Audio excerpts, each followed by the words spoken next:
मांस का सेवन करने वाले व्यक्ति के साथ क्या होता है ये कई कारकों पर निर्भर करता है, जिसमें स्वास्थ्य, नैतिकता और व्यक्तिगत मान्यताएं शामिल हैं।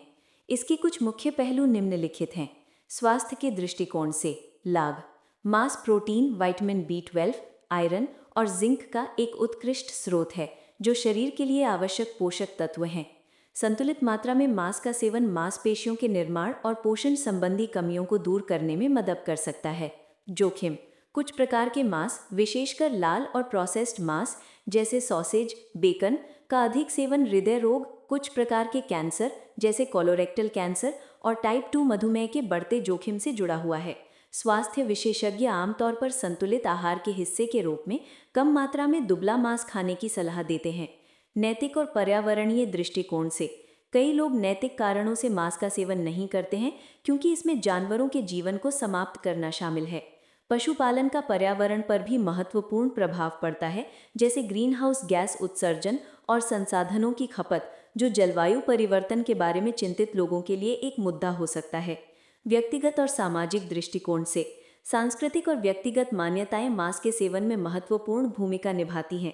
कई धर्म या जीवन शैली पूरी तरह से शाकाहार या मांसाहार का पालन करते हैं।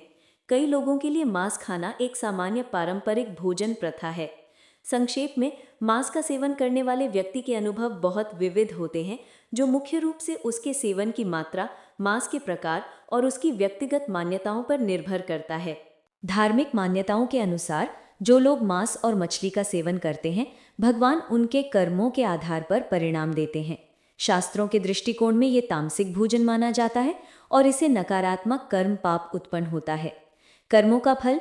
हिंदू दर्शन में किसी जीव की हत्या करके मांस खाना हिंसा माना जाता है, जिससे नकारात्मक कर्म उत्पन्न होते हैं।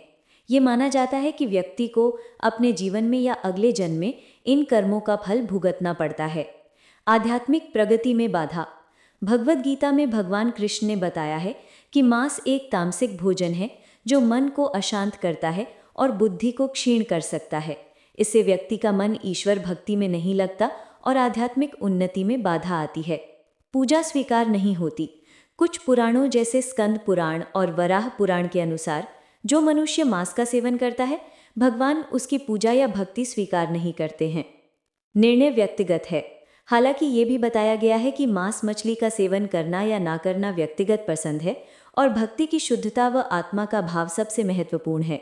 अंततः शास्त्रों में इस बात पर जोर दिया गया है कि सभी जीवों के प्रति दया और अहिंसा का भाव रखना चाहिए। यदि आप चाहें तो हम विभिन्न धार्मिक ग्रंथों में शाकाहार और मांसाहार के बारे में दिए गए विशिष्ट उद्धरणों और शिक्षाओं को विस्तार से देख सकते हैं। क्या आप इस बारे में और जानना चाहेंगे?